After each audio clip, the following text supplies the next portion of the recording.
Article 22 कहता है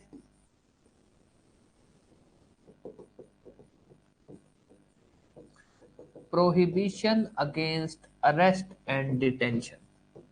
ये किन लोगों की बात करता है? एक्यूज्ड पर्सन की। किनकी? एक्यूज्ड की। कि भैया अगर कोई भी बंदा है वो किसी केस के अंदर आरोपी है तो अगर उसको अरेस्ट किया जा सकता है। ऐसा नहीं ये बोल रहा कि अरेस्ट किया ही नहीं जा सकता, ये कहता है कर सकते हो, बट कुछ एक उसके भी मौलिक अधिकार है। अब ध्यान देना, पहले मैं इसको आपको बेसिक बेल एक्ट के बारे में बता देता हूं। इसमें क्या आर्टिकल 22 में ना आपके टोटल 7 क्लोज हैं, 22(1) से लेकर 22(7) तक। इसमें एक दो चीजें ध्यान रखनी है। कहानी कुछ इस तरह से है कि ये कहते हैं कि भैया कोई भी आरोपी है ना, वो या तो अरेस्ट होता है ऑर्डिनरी लॉ के अंदर, किसी नॉर्मल कानून के अंदर, या फिर वो अरेस्ट होता है preventive detention. Preventive detention like Tada, NIA, नहीं नेशनल सिक्योरिटी वाले जो एक्ट, नेशनल क्या स्टेट भी पास कर सकता है, ऐसी बात नहीं है स्टेट नहीं पास कर सकता, बट वैसे बात कर रहे हैं सिक्योरिटी वाले जो भी एक्ट है। तो उन्होंने कहा भैया कोई भी आरोपी है वो या तो किसी ऑर्डिनरी लॉ में अरेस्ट होता है। ऑर्डिनरी लॉ मतलब मान लो उसने कोई आईपीसी में क्राइम किया, उसके हिसाब से आपने अरेस्ट किया, सीआरपीसी में अरेस्ट वारंट इश्यू कर दिया, ये सब। एक होता है प्रिवेंटिव डिटेंशन। जो ऑर्डिनरी लॉ के उसके अधिकार हैं वो है 22(1) में और 22(2) में। जो प्रिवेंटिव डिटेंशन के उसके अधिकार हैं वो है 22(4) में, 22(5) में, 22(6) में। अब ध्यान देना, हम अब बात करेंगे ग्राउंड्स की या अधिकार की। पहले मैं आपको मोटा मोटी इसका बता देता हूं, फिर इसकी डिटेल में बात करेंगे। आरोपी को लेकर, कोई भी आरोपी है जो ऑर्डिनरी लॉ में आरोपी है, ध्यान देना ऑर्डिनरी लॉ में आरोपी है, उसको लेकर जो हमारा कॉन्स्टिट्यूशन है वो कहता है भैया कोई भी आरोपी है अगर आप उसको अरेस्ट कर रहे हो तब भी उसके 3 अधिकार है। क्या क्या? एक, आप उसको ग्राउंड्स बताओगे कि भैया तुमको किस वजह से अरेस्ट किया जा रहा है। दूसरा, वो अपने वकील से मिल सकता है। वकील से मिलना, वकील से बात करना, उसकी राइट टू बी डिफेंडेड, जिसको हम क्या बोलते हैं डिफेंड, वकील से लेकर राइट टू बी डिफेंडेड आप दोगे, वो अपने लिए वकील रख सकता है। उसके अलावा आप उसको मैजिस्ट्रेट के सामने पेश करोगे। मोटा मोटी वैसे तो 3 अधिकार है, और अगर मैं प्रैक्टिकली बोलूं तो 4 हो गए। एक ग्राउंड्स, ग्राउंड्स के बाद defend, right to be defended, अपने हिसाब से वकील रखने का, राइट टू कंसल्ट, अपने वकील से मिलने का, उससे बात करने का, और right to be produced before magistrate. 24 घंटे के अंदर अंदर अरेस्ट होने के 24 घंटे के अंदर अंदर मजिस्ट्रेट के सामने, ये उसके 4। अब ध्यान देना, हमसे जब वो ये पूछता है, प्री की बात कर रहा हूं, हमसे वो ये पूछता है कि भैया आर्टिकल 22 के अनुसार, या फिर वो ऐसे भी बोल देता है कि कोई भी अरेस्टेड पर्सन जो है, कोई भी अरेस्टेड पर्सन है उसके क्या फंडामेंटल राइट है? साहब 4 है। क्योंकि हम ये सीआरपीसी बीएनएसएस में पढ़ते हैं कि अरेस्टेड पर्सन के क्या राइट है, हम दुनिया जान के राइट पढ़ते हैं। हम बोलते हैं कि भैया अरेस्ट मेमो होगा, तुमको अरेस्ट करने आएंगे तो तुमसे राइटिंग में मेमो साइन करवाएंगे, वक्त पुलिस वाला आएगा तो वर्दी में होगा, फलाना होगा। सर वो है उसके राइट्स, वो लीगल राइट्स है। उसको आप बोल सकते हो कि भैया एक नॉर्मल, जिसको कानून नहीं बोलते, स्टैट्यूटरी राइट्स। अगर हम बात करें संविधान के अनुसार, या हम बोलें कि उसके फंडामेंटल राइट्स क्या है, वो 4 है। कि उसको आप ग्राउंड्स बताओगे, वो अपने वकील से मिल सकता है, वो अपने लिए वकील हायर कर सकता है, वो उसको अगर आप मजिस्ट्रेट के सामने पेश करोगे 24 घंटे में। बट वहीं पर वो ये पूछ ले कि यार अगर कोई आदमी प्रिवेंटिव डिटेंशन में अरेस्ट हुआ है तो, कि मतलब किसी नेशनल सिक्योरिटी का कोई एक्ट है, एनआईए, प्रिवेंटिव डिटेंशन एक्ट है, पीडीए, ऐसा कुछ भी इनमें किसी में एक्ट हुआ, अरेस्ट हुआ है तो यहां पर उसके मौलिक अधिकार ये सारे नहीं है। यहां पर उसके मौलिक अधिकार हैं कि भाई ठीक है, उसको 3 महीने से ज्यादा आप नहीं रख सकते। यहां तो है 24 घंटे के अंदर अंदर मजिस्ट्रेट के सामने पेश करो। यहां मजिस्ट्रेट की कहानी नहीं है। यहाँ है कि 3 महीने के अंदर अंदर, 3 महीने तक आप उसको रख सकते हो अपने पास। उसके बाद भी रख सकते हो अगर एडवाइस, उसमें हमें पढ़ लेंगे। 3 महीने तक आप उसको, यहाँ 24 घंटे की कहानी है, मजिस्ट्रेट के सामने पेश करो। यहाँ है 3 महीना रख लो अंदर, कोई दिक्कत नहीं। यहां पर आप उसको जो ऑर्डर पास हुआ है ना, उसके ग्राउंड्स बताओगे कि भैया किस ग्राउंड्स पे जो तुम्हारे खिलाफ जो प्रिवेंटिव डिटेंशन का ऑर्डर पास हुआ वो क्या है। उसको उस ऑर्डर के खिलाफ अपील करने का या प्रेजेंटेशन करने का अधिकार दिया जाएगा। पर ये उसका एब्सोल्यूट अधिकार नहीं है। यहाँ जो है ना कि भैया उसको ग्राउंड्स बताए जाएंगे, ये उसका एब्सोल्यूट अधिकार है कि बताओगे ही बताओगे। यहाँ ऐसा कुछ नहीं है। जो एजेंसी है, जो भी नेशनल वाली सिक्योरिटी वाली, उसको लगता है कि नहीं ग्राउंड्स बताएंगे तो पब्लिक इंटरेस्ट सफर हो सकता है, ग्राउंड्स बताएंगे तो देश की सिक्योरिटी को खतरा हो सकता है, वो ग्राउंड्स ना बताए। ये वाला जो अधिकार है उसका एब्सोल्यूट अधिकार नहीं है। ये है दो मोटा मोटी बातें। दोबारा बोल रहा हूं, ये मैं आपको इस तरह से अभी इसलिए बता रहा हूं क्योंकि जब वो हमसे प्री में पूछता है तब हमको टॉपिक पता होता है पर हम कंफ्यूज हो जाते हैं कि यार हमने पढ़ा तो था कि अरेस्टेड पर्सन की फंडामेंटल राइट है, पर हमने तो नॉर्मल पढ़ दिया था कि यही अधिकार है। आर्टिकल 22 दो पार्ट में चलता है, 22(1) और 22(2). 22(1) और 22(2) ऑर्डिनरी लॉ के, अगर कोई भी आदमी ऑर्डिनरी लॉ के अंदर अरेस्ट होता है तो उसके 4 अधिकार है। ग्राउंड्स बताए जाएंगे उसको, क्या ग्राउंड्स है, वो अपने वकील से मिल सकता है, राइट टू बी डिफेंडेड जिसको हम बोलते हैं राइट टू लीगल एड या फिर राइट टू बी डिफेंडेड, और उसको मैजिस्ट्रेट के सामने पेश किया जाएगा 24 घंटे के अंदर। ये 4 ग्राउंड्स उसके हैं, इनमें किसी भी तरह का कोई भी रेस्ट्रिक्शन, कोई रेस्ट्रिक्शन नहीं। फिर आता है इसका दूसरा पार्ट कि अगर कोई आदमी प्रिवेंटिव डिटेंशन में, प्रिवेंटिव डिटेंशन लॉ के अंदर अरेस्ट होता है तो वहां पर एक ही उसका अधिकार है। हालांकि इसमें भी ये जो अधिकार है ना उसके, ये एब्सोल्यूट नहीं है। तो यहाँ पर अगर हम बोले तो उसके 2 अधिकार है। एक कि भैया आपको 3 महीने तक अंदर रखा जा सकता है। यहां पर तो 24 घंटे मजिस्ट्रेट के सामने पेश करना है, यहाँ कोई नहीं, यहाँ तो 3 महीने तक रख लो अंदर। दूसरा, जो भी ऑर्डर पास किया जा रहा है प्रिवेंटिव डिटेंशन का, वो किस ग्राउंड्स पे पास किया जा रहा है ये उसको बताया जाएगा, उसके खिलाफ वो अपील कर सकता है। देखा जाए तो 3 बोल दो आप ये दो, बट ये एब्सोल्यूट नहीं है। 3 महीने वाले में भी अपवाद है, ये ऑर्डर पास कर ग्राउंड्स बताने में भी अपवाद है। तो ये चीज है इसके। एक बार अपने इसको प्री के हिसाब से पढ़ेंगे कि क्या आपको ध्यान रखना है प्री, फिर अपने इसको मेंस के हिसाब से पढ़ लेंगे। यस, कोई भी डाउट कुछ भी जो आपको पूछना है, क्वेश्चन बता दूं क्या क्या आ सकते हैं। एक क्वेश्चन आता है कि भाई आर्टिकल 22 किनको नहीं लगता। आर्टिकल 22 जो है वो किनको नहीं लगता, तो साहब आर्टिकल 22 2 लोगों को नहीं लगता। हमारा दुश्मन, दूसरे देश का जो भी दुश्मन है, दूसरा कोई भी ऐसा पर्सन जो प्रिवेंटिव डिटेंशन लॉ में डिटेन है।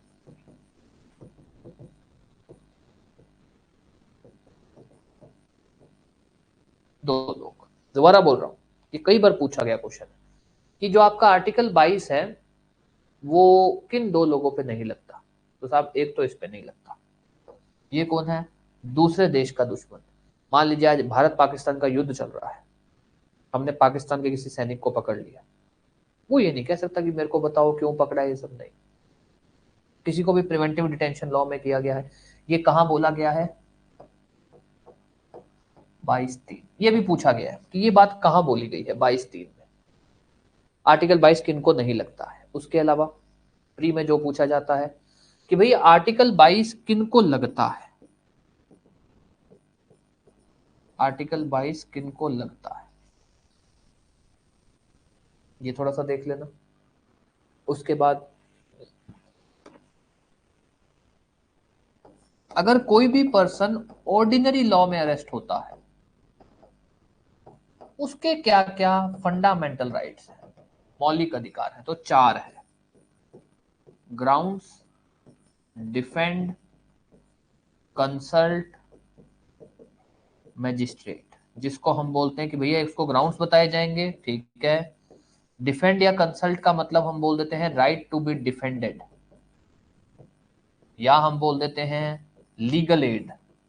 लीगल एड, लीगल एड मतलब वकील द्वारा कंसल्ट करना वकील से। 4 ऑर्डिनरी लॉ। और अगर हमसे वो पूछ ले भाई प्रिवेंटिव डिटेंशन लॉ में अरेस्टेड है तब, तो वहां पर ये पूछा जाता है कि अगर कोई भी पर्सन है जिसको प्रिवेंटिव डिटेंशन लॉ में अरेस्ट किया गया है तो उसको मैक्सिमम कितने समय तक रख सकते हो आप अंदर? 3 मंथ्स। 3 मंथ्स। उसके बाद ये पूछता है वो कि एडवाइजरी बोर्ड क्या होती है, हम पढ़ेंगे एडवाइजरी बोर्ड। ये प्री में पूछा जाता है कि एडवाइजरी बोर्ड के मेंबर्स कौन होते हैं, ये पूछा जाता है मेंबर्स कौन होते हैं।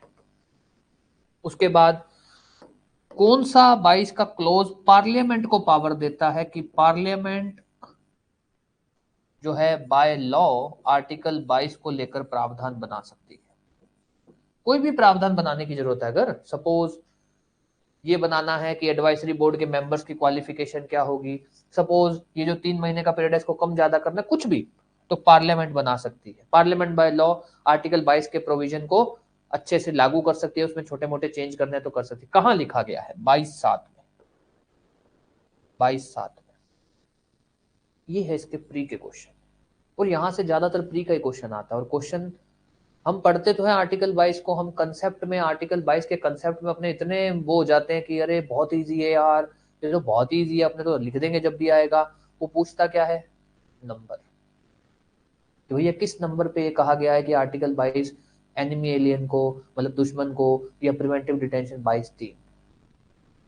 एडवाइजरी बोर्ड में मेंबर कितने होंगे, प्रिवेंटिव डिटेंशन लॉ वाले को मैक्सिमम कितने टाइम के लिए अंदर रखा जा सकता है, ऑर्डिनरी लॉ वाले के अधिकार बता दो।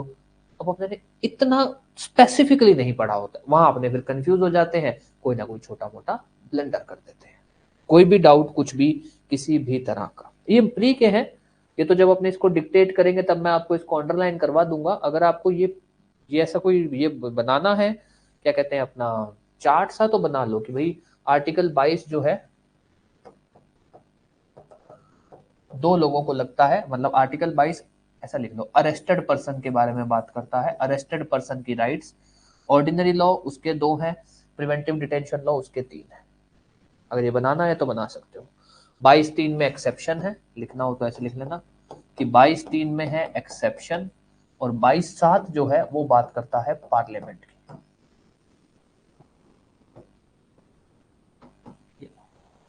पूछे कौन कौन से जाते हैं? 22(3) पूछा जाता है, 22(7) पूछा जाता है, और कुछ भी ऐसा और कुछ खास नहीं पूछा जाता। यस लिखना है इसको तो लिख लो, फिर अपने आगे बात करते हैं।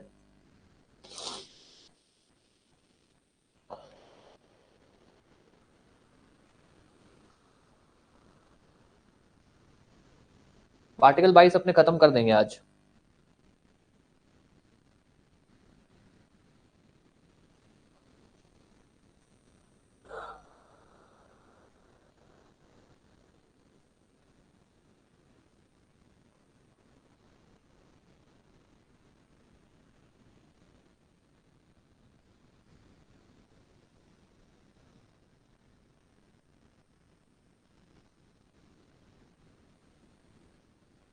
चलें बात करें आगे। हाँ जी, आगे डिस्कशन चालू कर दें।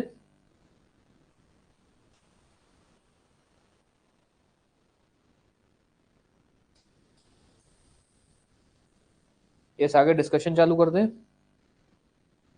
लिखना है, अगर लिख रहे हो तो लिख लो, ये जो चार्ट सा ये बना रहे हो तो बना लो, अदरवाइज फिर आगे डिस्कशन चालू करें।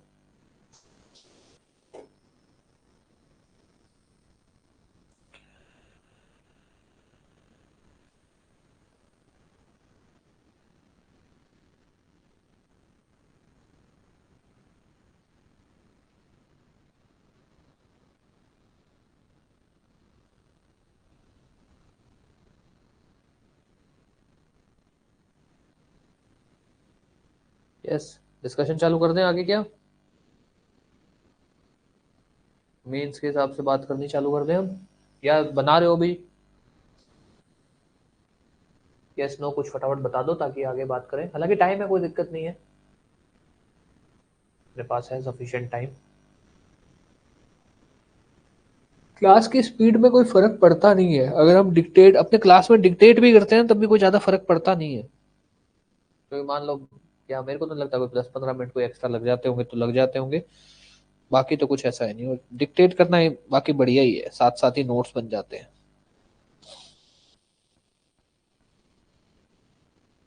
ठीक है, आ जाइए जी।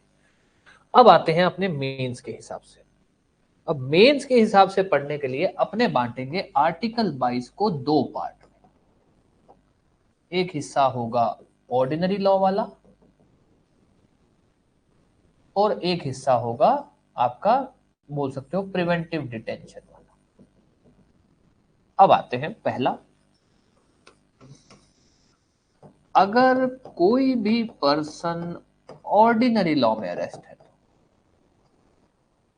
आपका आर्टिकल 22(1), 22(2), 22(1) और 22(2) ये बात करते हैं ऑर्डिनरी लॉ के अंदर। अगर कोई ऑर्डिनरी लॉ का मतलब है आप नॉर्मल जो भी कानून बोल सकते हो, आईपीसी, सीआरपीसी, ये सब के अंदर जो अरेस्ट होता है वो पर्सन, उसके बारे में ये बोला गया। पोक्सो बोल दो या कोई भी ऐसे जो इस कैटेगरी में नहीं आते, प्रिवेंटिव डिटेंशन यानी सिक्योरिटी, नेशनल सिक्योरिटी वैसे में नहीं आते वो। तो एक आगे कि भाई ऑर्डिनरी लॉ में अगर कोई भी पर्सन अरेस्ट होता है तो उसके 4 अधिकार हैं। एक तो है right to be informed of grounds of arrest, आप उसको अरेस्ट के ग्राउंड्स बताएंगे। दूसरा, राइट टू बी डिफेंडेड, वो अपने वकील से मिल सकता है, अपने वकील से कंसल्ट कर सकता है। Right to be consulted. चौथा, right to be produced before nearest magistrate within 24 hours of arrest. अब ध्यान देना, ये तो मैंने एक बार ऐसी जो क्वेर एक्ट में लिखा है वो लिख दिया। पहली बात, आर्टिकल 22(1), 22(2) अरेस्टेड पर्सन की बात करें, और कौन से अरेस्टेड पर्सन के? आरोपी। अगर कोई भी पर्सन किसी ऑफेंस के अंदर एक्यूज है और अगर उसका अरेस्ट किया जा रहा है तो आरोपी पे लगता है, कन्विक्टेड पे नहीं लगता है, आरोपी पे लगता है। अगर कोई भी पर्सन किसी ऑफेंस के अंदर एक्यूज है और उसको अगर अरेस्ट किया जा रहा है तो पहला उसको ग्राउंड्स बताए जाएंगे कि भैया तुमको क्यों अरेस्ट किया जा रहा है।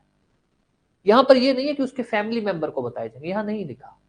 वो फंडामेंटल राइट नहीं है कि उसके फैमिली मेंबर को बताया जाएगा, अगर उसको अरेस्ट किया जाता है तो उसके फैमिली मेंबर को फोन करके बताया जाएगा। यहाँ ये वो नहीं है। यहाँ बताया कि उसको अरेस्ट कर रहे हो तो उसको बता देना कि उसको किस वजह से अरेस्ट कर रहे हो। दूसरा, वो अपने वकील से मिलना चाहता है, जिसको हम राइट टू कंसल्ट, वो अपने वकील से मिल सकता है, right to meet his advocate. तीसरा, वो डिफेंड, मतलब वकील हायर करना चाहता है अपने आपको डिफेंड करने के लिए, तो right to be represented by advocate of his choice. Of his choice मतलब वो जिस वकील को चाहता है हायर करना वो उस वकील को हायर कर सकता है। एक, अब यहां पर एक विवाद उठा कि साहब आप ये कह रहे हो कि भैया वो अपने वकील से मिल सकता है, आप ये कह रहे हो कि वो वकील हायर कर सकता है, किसके लिए? अपने आप को डिफेंड करने के लिए। सपोज वो ये कह रहा है कि साहब मैं अपने आप को डिफेंड तो करना चाहता हूं पर मैं वकील हायर ही नहीं कर पा रहा, मेरे पास पैसा नहीं। क्या वो भी इसमें फंडामेंटल राइट में आएगा क्या? हमने क्या बोला कि भाई वो वकील हायर कर सकता है अपने आप को डिफेंड करने के लिए, अपने आप को प्रेजेंट करने के लिए कोर्ट में। तो यहां बात ये उठी कि क्या वो डिफेंड तो करना चाहता है अपने आप को पर वकील हायर नहीं कर पा रहा, तो इसको भी लेकर कुछ है क्या इसके अंदर? तो इसको लेकर है। सुप्रीम कोर्ट ने इस पॉइंट को इंटरप्रेट करते हुए ये बोला था कि भैया ये जो पॉइंट है ना, राइट टू बी डिफेंडेड, हम इसमें जो फ्रेमर्स हैं जो कॉन्स्टिट्यूशन के, वो ये कहना चाहते हैं कि भाई हर आदमी को, मतलब उसका ये फंडामेंटल राइट है कि वो अपने आप को डिफेंड कर सकता है, और अगर वो खुद में सक्षम नहीं है डिफेंड करने के तो स्टेट उसको उसका ये अधिकार देगा। कैसे देगा? उसको वकील दो, स्टेट अपने खर्चे पे उसको वकील देगा, जिसको हम बोलते हैं legal aid at state expense. इसके ऊपर लीडिंग केस लो है हुसैन आरा खातून का, जो अपने बात करेंगे। तो यहां पर एक ये बनेगा कि भाई एक तो वो खुद वकील हायर कर सकता है, अगर वो खुद में सक्षम नहीं है तो वो स्टेट एक्सपेंस, स्टेट उसको वकील देगा उसको डिफेंड करने के लिए। उसके बाद मजिस्ट्रेट के सामने पेश किया जाएगा। अब ध्यान देना, ऐसा नहीं है जहां अरेस्ट किया, ये सीधा सा लॉजिक है कि जहां आप अरेस्ट कर रहे हो, जहां से अरेस्ट कर रहे हो, आसपास का जो भी मजिस्ट्रेट है, जो भी नियरेस्ट मजिस्ट्रेट है, उसके सामने आप पेश कर दो। कितने समय में? 24 घंटे के अंदर अंदर, अरेस्ट करने से 24 घंटे के अंदर अंदर। 4 अधिकार हैं, इनमें कुछ अलग नहीं है, बस एक तो हमको इस पॉइंट को अच्छे से पकड़ना है, और इसके अंदर बस ये ध्यान रखना है कि वो ये बोल रहा है कि जहां से भी अरेस्ट हुआ है उसके सब पास में, उसके सबसे पास जो भी मजिस्ट्रेट है उसके सामने पेश कर दिया जाएगा। इसके अंदर केस लो, इसके अंदर बिल्कुल केस लो है। इसके अंदर जोगिंदर का है, आपका हुसैन आरा खातून का है, एक दो और भी केस लॉ है, वो भी अपने देख लेंगे कि भाई उनको उन केस लॉज में इस आर्टिकल को जब इंटरप्रेट किया गया आर्टिकल 22(1) या 22(2) को क्या बोला गया। ठीक है, तो अब अपने आते हैं आर्टिकल 22(1), मतलब 22 का जो पहला पार्ट है कि अगर कोई भी पर्सन किसी को आप ऑर्डिनरी लॉ में डिटेन करते हो तो आप लिखोगे कि आर्टिकल 22(1) और 22(2) जो है वो बात करते हैं कि अगर किसी भी पर्सन को ऑर्डिनरी लॉ में डिटेन किया जाता है तो उसकी क्या क्या फंडामेंटल राइट्स है। ये जो आर्टिकल 22(1) और 22(2) है ये आरोपी पे लगते हैं, कन्विक्टेड पे नहीं लगते, क्योंकि उसी की बात हो रही है। उसको लेकर ये 4 अधिकार देता है। फिर उसके बाद उसमें आप लिखना कि जो ये आर्टिकल 22(1) है और ये जो आपके 22(2) है ये कब नहीं लगते। एक, एनिमी एलियन, दूसरा person detained under preventive detention,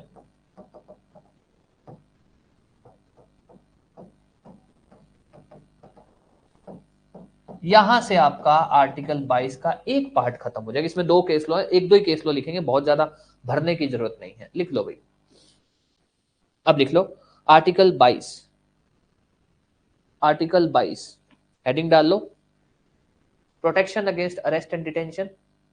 article 22 protection against arrest and detention, इसमें लिख लो, इसमें लिखो article 22 protection against arrest and detention में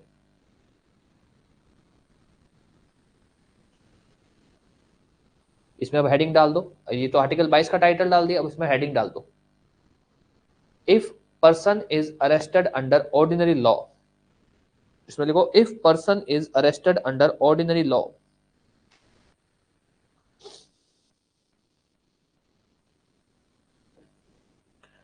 if person is arrested under ordinary law, और उसी के बाद ब्रैकेट में लिख देना आर्टिकल 22(1), ऐसे आर्टिकल 22(1) एंड 22(2), इसमें बात की गई है इसके बारे में, आर्टिकल 22(1) एंड आर्टिकल 22(2). अब इसमें लिखो if a person is arrested under ordinary law, where a person is arrested under ordinary law, he has following fundamental rights, उसके following fundamental rights हैं। नंबर 1,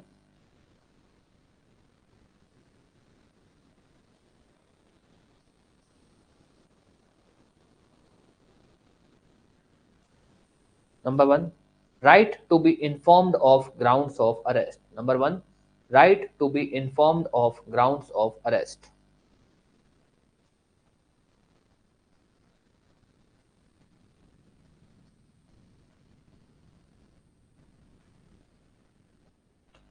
इसमें लिखो right to be informed of grounds of arrest। इसमें लिखो where a person is arrested under ordinary law, अगर कोई भी person arrest होता है under ordinary law, where a person is arrested under ordinary law, he shall at the time of arrest, at the time of arrest he shall be informed about grounds of arrest, about grounds of arrest। इसमें case law लिखिए, number 1 लिख दिया right to be informed of grounds of arrest, उसमें लिखिए where a person is arrested under ordinary law at time of arrest he shall be informed of grounds of arrest. इसमें लिखिए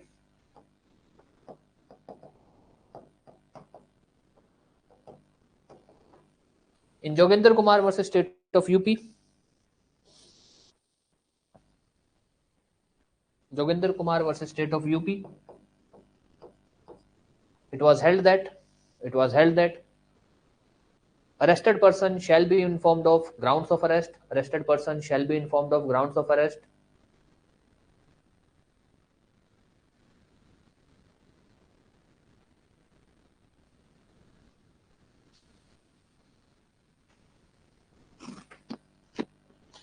if the arrested person, or sorry, if the arrest is made without informing the grounds of arrest, it is illegal।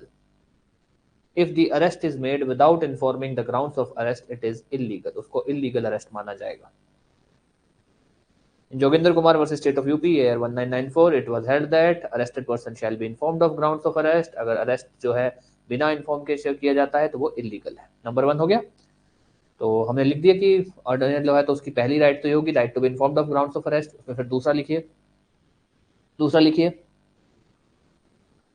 दूसरा right है right to consult and defended by advocate of his choice. Right to consult and defended by advocate of his choice. Right to consult and defended. कहाँ गया?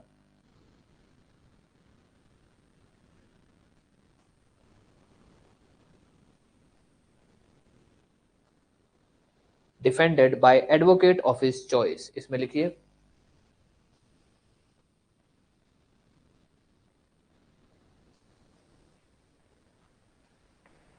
the arrested person shall have the right to meet advocate of his choice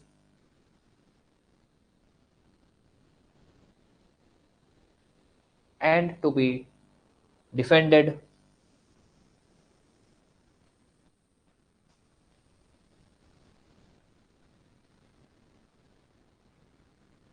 the arrested person shall have the right to meet an advocate of his choice and to be defended in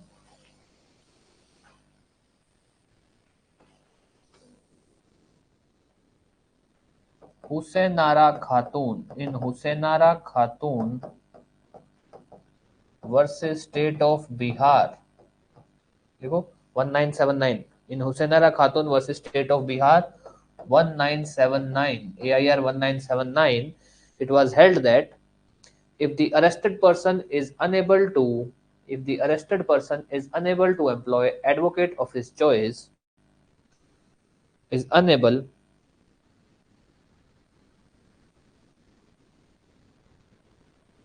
the state shall provide legal aid the state shall provide free legal aid if the arrested person is unable to employ या फिर हाँ ठीक है employ advocate the state shall provide free legal aid full stop free legal aid was recognized as constitutional right मतलब fundamental right इस article के अंदर free legal add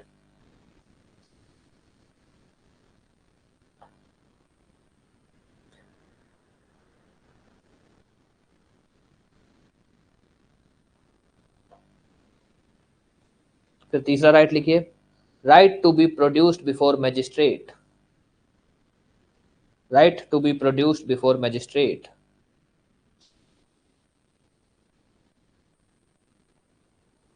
कुछ भी रिपीट करना हो तो बता देना right to be produced before magistrate इसमें लिखिए the arrested person shall be produced before magistrate shall be produced before nearest magistrate within a period of 24 hours of arrest 24 hours of arrest excluding the time necessary for journey from place of arrest to the court of magistrate मतलब जो journey का जो time है वो इसमें नहीं include किया जाता ठीक है shall be produced before magistrate within a period of 24 hours of arrest इतना भी लिख दोगे तब भी ठीक है नहीं लिखोगे ना लाइन तो कोई फर्क नहीं पड़ता बट लिख देना the arrested person shall be informed shall be produced before nearest magistrate within a period of 24 hours of arrest excluding the time necessary for journey from place of arrest to the court of magistrate full stop ठीक है अब इसमें लिखिए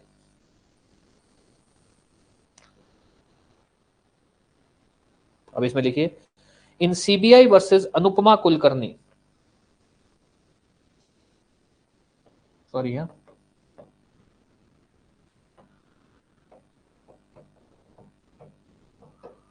देखिए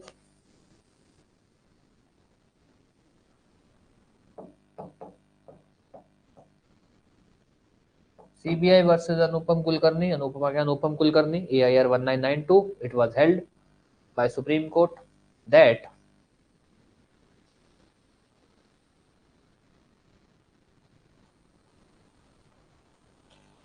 the arrested person shall be produced before magistrate within a period of 24 hours.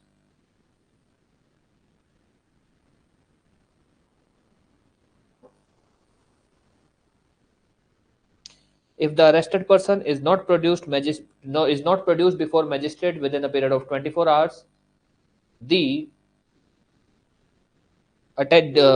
detention shall be illegal. मतलब उसके बाद का जो भी डिटेंशन है, अरेस्ट है, वो इलीगल माना जाएगा.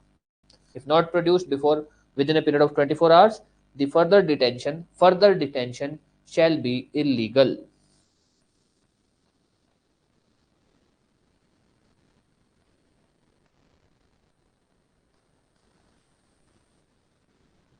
दोबारा बोल देता हूं एक बार.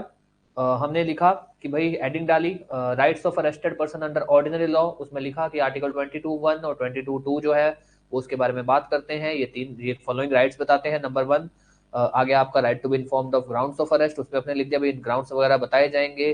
ठीक है, उसके अंदर अपने केस लॉ लिख दिया. फिर हमने लिखा right to defend, right to meet an advocate of his choice, right to defendant. उसमें केस लॉ लिख दिया.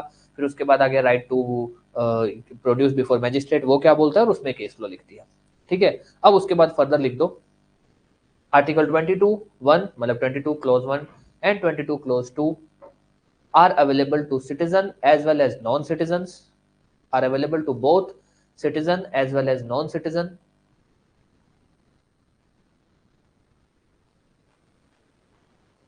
Full stop. आर्टिकल 22(1) और 22(2) जो ये आपके अपना पहला पार्ट है, it is not available under following circumstances. Following situation में अवेलेबल नहीं है.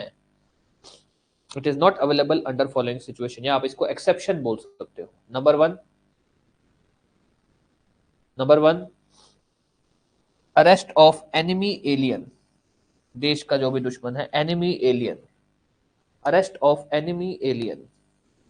दूसरा, person arrested under preventive detention law. कोई भी पर्सन जो प्रिवेंटिव डिटेंशन लॉ में अरेस्ट होता है.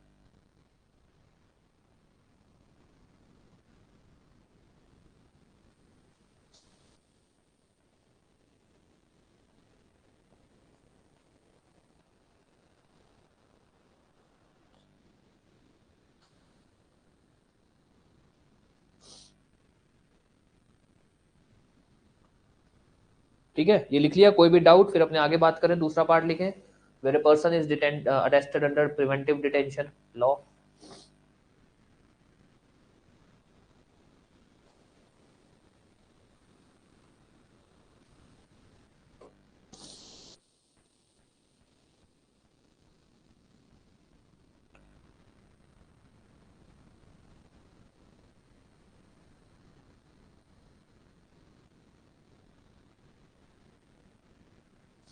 हाँ जी, लिख लें आगे. दूसरा part, where a person is arrested या detained under preventive detention law.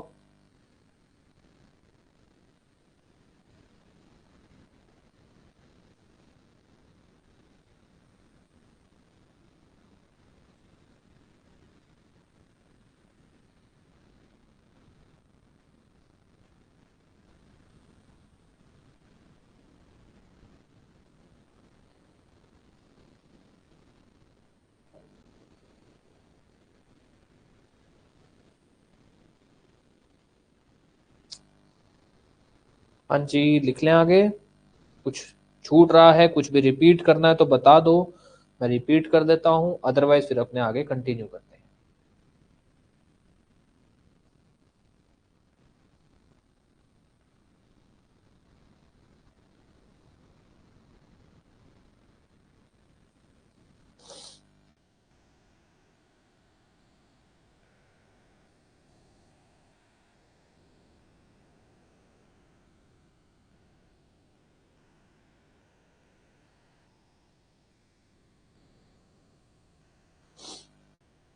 चलिए अब लिखिए, दूसरा पार्ट लिखिए.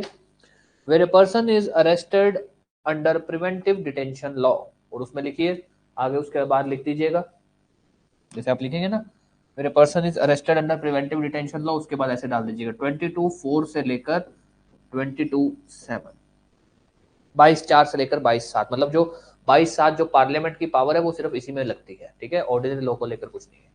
अब इसमें लिख लो, where a person is arrested under prevent, ठीक है, पर्सन इज डिटेंशन. ठीक है, 22(4) से 22(7). इसमें लिखो, where a person is arrested under preventive detention law, he shall have following rights. He shall have following rights. Person अगर डिटेन किया जाता है under preventive detention law, he shall have following rights. Number 1,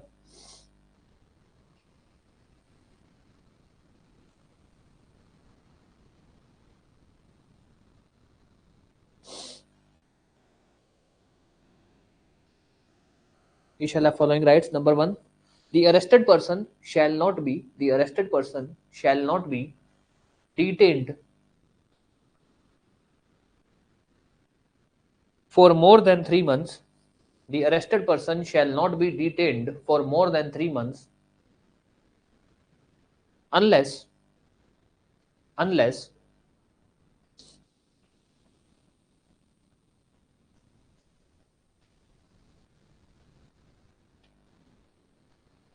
the opinion of advisory board has been obtained for further detention.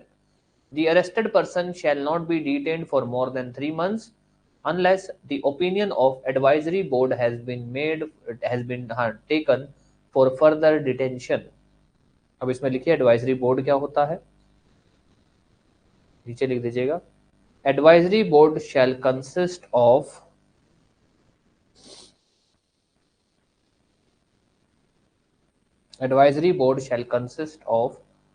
Person who are, या तो वो लोग हैं, और हैव बीन या रहे हुए हैं, और are qualified. Person who are और हैव बीन और आर क्वालिफाइड टू बी जज of High Court. High Court के जज बनने लायक हैं या जज रहे हुए हैं। ठीक है, फिर उसमें लिखिए advisory board shall submit its opinion before the expiry of 3 month. जो 3 मंथ का पीरियड है ना, कि 3 महीने बाद आप एडवाइजरी बोर्ड की बिना ओपिनियन के नहीं रख सकते हो, तो एडवाइजरी बोर्ड जो है अपना ओपिनियन उस 3 महीने से पहले ही देगा। ये पहला अधिकार हो गया। ठीक है, इसमें सीधा लिख दिया आपने कि भाई जो पर्सन अरेस्टेड है शायद 3 महीने तक तो वैसे ही रख सकते हैं, 3 महीने से ज्यादा का उसका अधिकार बनता है। 3 महीने से ज्यादा एडवाइजरी बोर्ड का ओपिनियन लोगे फिर रख सकते हो। ठीक है, दूसरा अधिकार लिखिए इसमें, दूसरा, person shall be informed of, the arrested person shall be informed of grounds on which the order of detention has been made. उसको ग्राउंड्स ऑफ ऑर्डर बताए जाएंगे। shall be informed of grounds on which order has been made and shall be provided opportunity to make representation against the order। तो उस order के खिलाफ representation देने का अधिकार मिलेगा। फिर उसमें लिख लीजिए, क्योंकि इसमें भी एब्सोल्यूट नहीं है। Arrested person shall be grounds of arrest and shall be provided opportunity to make representation. फिर उसमें लिख लीजिए if the authority is of opinion that in the interest of security or national interest or public order or public security, ऐसे लिख लीजिए,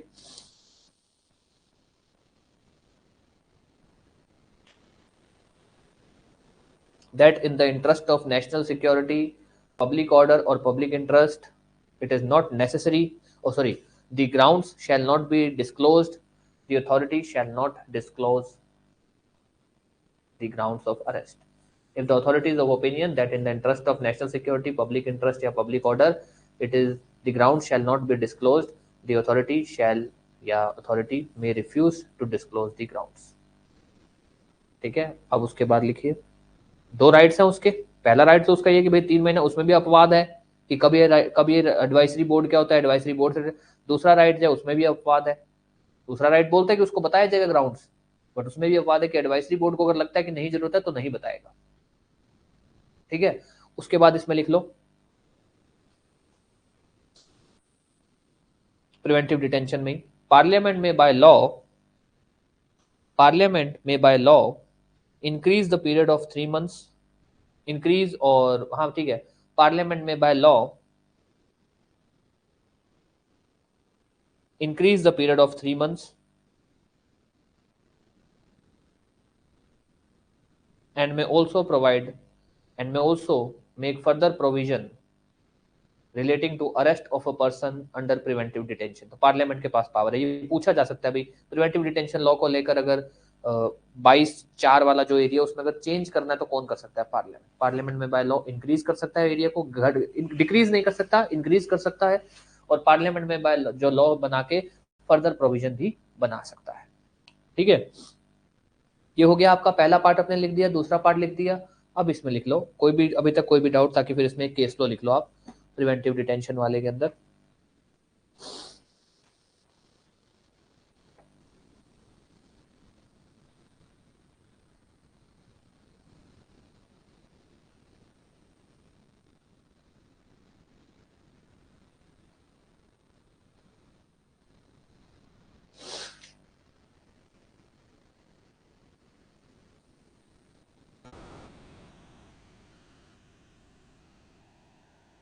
लिख ले, लिख लो भाई। ए के रॉय का केस है 1982 का, 1982 है 1992 है वो देख लेंगे, ठीक है। A K Roy versus Union of India AIR 1982, लिख लो भाई। In A K Roy versus Union of India AIR 1982 Supreme Court laid guidelines, Supreme Court laid guidelines, Supreme Court ने कुछ एक गाइडलाइंस बताई थी for arrest of a person under preventive detention law. अगर कोई भी पर्सन प्रिवेंटिव डिटेंशन लॉ में arrest होता है उसको लेकर कुछ एक गाइडलाइंस बताई गई थी सुप्रीम कोर्ट द्वारा। उसमें लिख लो नंबर 1, उसके अरेस्ट के बारे में उसके पेरेंट्स या फैमिली को, the family members of the arrested person shall be informed of arrest, उसके अरेस्ट के बारे में बताया जाए, ग्राउंड्स नहीं, शैल be informed of arrest, family members shell be informed about the arrest. Number 2, the arrested person shall be kept at place जहां पर वो हैबिचुअली रिसाइड करता है, मतलब उसी एरिया के आसपास उसको रखा जाएगा, जहां पर वो हैबिचुअली रिसाइड करता है, जहां वो रहता है उसी एरिया के आसपास ही उसको कहीं डिटेन किया जाएगा, unless special circumstances, special circumstances. जैसे वो नहीं है अभी वो जो वो पंजाब वाले वो जो कौन क्या नाम था वो बिंड्रा वाला जो बना हुआ था, उसको दूसरी जगह लेके गए हैं नॉर्थ ईस्ट के अंदर, तो वो स्पेशल सर्कमस्टेंसेस, सिक्योरिटी को देखते हुए, पब्लिक ऑर्डर। नॉर्मली तो अगर किसी को डिटेन करोगे तो जहां पर वो रहने वाला है उसी के आसपास रखोगे।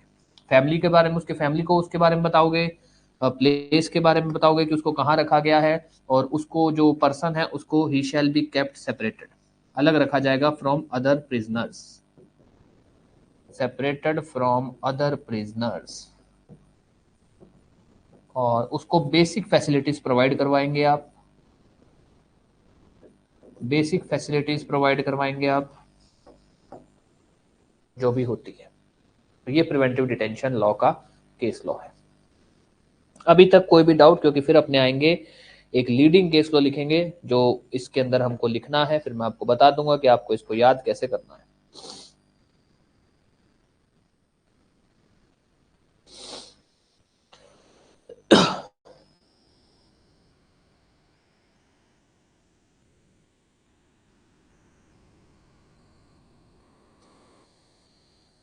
यस, प्रिवेंटिव डिटेंशन में लिख लिया, प्रिवेंटिव डिटेंशन में 2 राइट लिख दी, जो भी कहानी थी वो लिख दी, ए के रॉय वाला केस लॉ लिख दिया, ए K Roy versus Union of India, या इसके ऊपर जो प्रिवेंटिव डिटेंशन लॉ के ऊपर जो कानून जो गाइडलाइंस इशू की गई थी वो लिख दी हैं। अब आता है एक क्वेश्चन इस टॉपिक से, जो अभी तक मेंस में क्वेश्चन आया वो ऐसा आया है कि भाई अरेस्टेड पर्सन की फंडामेंटल राइट्स बताइए या अरेस्टेड पर्सन की राइट्स बताइए एज पर कॉन्स्टिट्यूशन, और उसको with reference to rights of arrested person with reference to D K Basu case. अब होता क्या है, हमने पढ़ा तो होता है बट हमको होता है यार लिखे कैसे, तो सीधा सा भैया आप पहले आर्टिकल 22 लिख देना अच्छे से पूरा, कि आर्टिकल 22 ये बोलता है, 22 1 2 3 ये बोलता है, 4 मतलब जो अपने ने जैसा लिखा चाहे वैसा लिख देना। केस लो चाहे उस केस में, क्योंकि उसने केस लो वैसे डीके बसु पूछा है तो चाहे कोई एक आधा केस लो डाल देना, बट अदरवाइज बहुत ज्यादा केस लो मत लिखना। फिर आ जाना डीके बसु। डीके बसु क्या था साहब? साहब जो हम आज के समय की बात नहीं कर रहे, हम बात करते हैं 2005 से पहले की। हाँ 2005 से पहले 1997 का ये केस लो है, जिस उस समय क्या था, अरेस्टेड पर्सन को लेकर इतने ज्यादा प्रोविजन नहीं थे, बहुत कम प्रोविजन थे। अरेस्टेड पर्सन की जो राइट्स थी केस लॉज पे ज्यादा चलते थे, कि साहब इस केस में कहा गया है कि उसके फैमिली मेंबर को बताया जाएगा, साहब इस केस में कहा गया कि 24 घंटे से ज्यादा, साहब इस केस में कहा गया कि उसकी हेल्थ एंड सेफ्टी को रखा जाएगा मेंटेन, केस लॉज ज्यादा थे। तो सुप्रीम कोर्ट ने क्या किया, गाइडलाइंस इश्यू कर दी कि भैया कानून तो अरेस्टेड पर्सन की राइट्स के ऊपर अभी है नहीं, मतलब उस समय की बात कर रहे हैं, अब तो हो गया है। इसीलिए जो टॉपिक है ना आपका कि राइट्स ऑफ अरेस्टेड पर्सन बताइए, वो इतना इंपॉर्टेंट क्यों है, क्योंकि पहले इसको लेकर कानून इतना क्लियर नहीं था, इसके ऊपर केस लॉज थे। तो वो जब वो अपने से पूछता है ना with reference to D K Basu, तो डी के बसु के अंदर क्या था, डी के बसु के अंदर सुप्रीम कोर्ट ने गाइडलाइंस इशू की थी कि कोई भी पर्सन अगर अरेस्ट होता है तो उसकी क्या क्या फंडामेंटल राइट्स हैं, क्या क्या चीजें हैं जो उसका अधिकार है। तो अब इसमें लिख लो, इसमें एक अलग पैरा डाल दो, अलग पैरा में लिखो, ये आर्टिकल 22 का केस लो, आप चाहे किसी में भी डाल देना, कोई दिक्कत नहीं है। In D K Basu versus state of West Bengal AIR 1997, in D K Basu versus state of West Bengal AIR 1997, हालांकि है बहुत इजी ये वाला, बट अपने को फिर भी ध्यान रखना है। In D K Basu versus state of West Bengal AIR 1997, Supreme Court issued guidelines, Supreme Court issued guidelines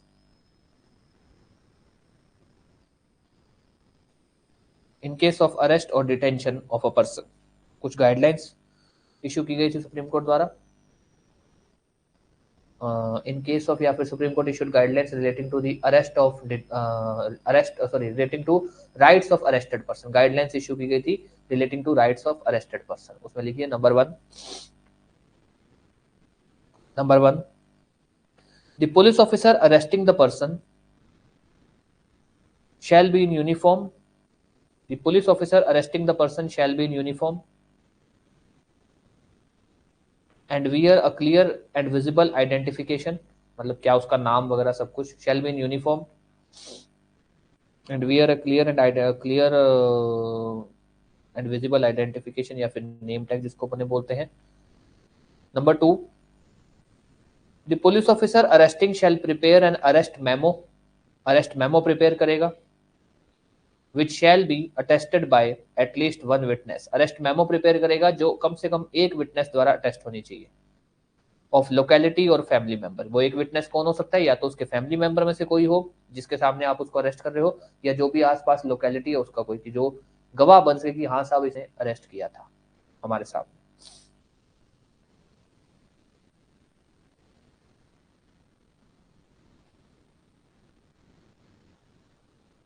ठीक है, नंबर वन लिख दिया कि भाई उसके फैमिली मेंबर, नहीं फैमिली मेंबर क्या, आइडेंटिफिकेशन वाला हो गया, अरेस्ट मेमो हो गया। नंबर थ्री लिखिए, number three, the police officer shall inform about the arrest to the family member, relative और friend of arrested person. Police officer inform करेगा अबाउट द अरेस्ट उसके फैमिली मेंबर को, relative को, या फिर उसके जो भी फ्रेंड वगैरह है।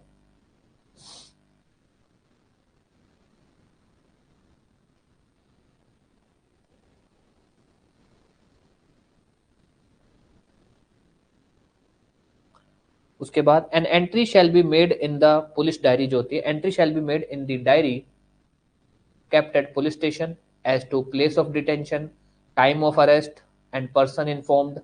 एंट्री की जाएगी डायरी के अंदर कि कहाँ पे उसको रखा गया है, place of arrest, place of detention, time of arrest, और उसके अरेस्ट के बारे में आपने किसको बताया है, पर्सन इन्फॉर्म्ड।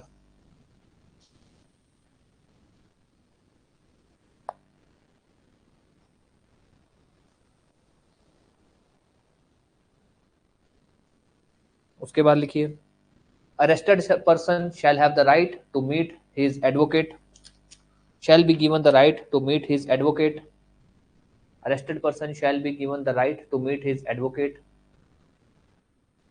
फिर लिखिए, arrested person shall have the right to medical examination, कि भाई मेडिकल एग्जामिनेशन अगर वो अपना करवाना चाहता है तो वो भी उसका अधिकार होगा।